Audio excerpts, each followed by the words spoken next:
सोनल की भाभी सोनल को 4 बार फ़ोन कर चुकी थी, पर सोनल फ़ोन ही रिसीव नहीं कर रही थी।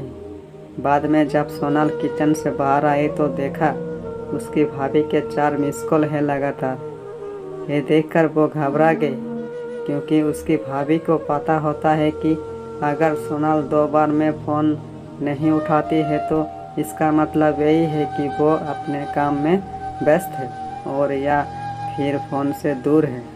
अब सोनल का मन घबरा रहा था, क्योंकि भाभी के 4 फ़ोन लगातार आने से उसे टेंशन हो गई थी, क्योंकि सोनल की मम्मी की तबीयत इन दिनों ठीक नहीं चल रही थी।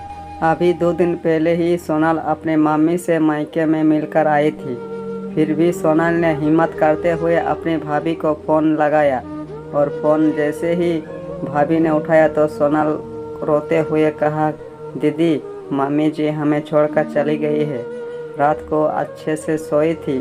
सुबह आपके भैया और मैंने खूब उठाने की कोशिश की, पर वो नहीं उठी। तब हमने डॉक्टर साहब को बुलाया, फिर उन्होंने बताया कि मम्मी जी अब नहीं रही। दीदी, आप जल्दी से घर आ जाओ। इतना सुनते ही सोनल की आंखों से आंसू बहने लगे।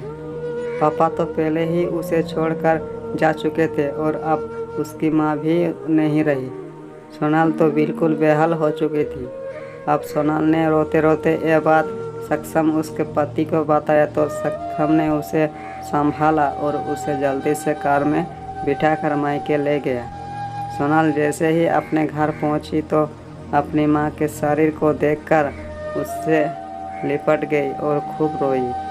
आखिर में सक्षम ने उसे किसी तरह समझाया और मां का अंतिम संस्कार किया। सारे विधि विधान होने के बाद भी सोनल की रुलाई रुकी नहीं रही थी। उसे मां की बहुत याद आ रही थी। तब सोनल की मौसी ने उसके आंसू पोंछे और उसे संभाला और कहा, सोनल बेटा, ऐसे दुखी मत हो।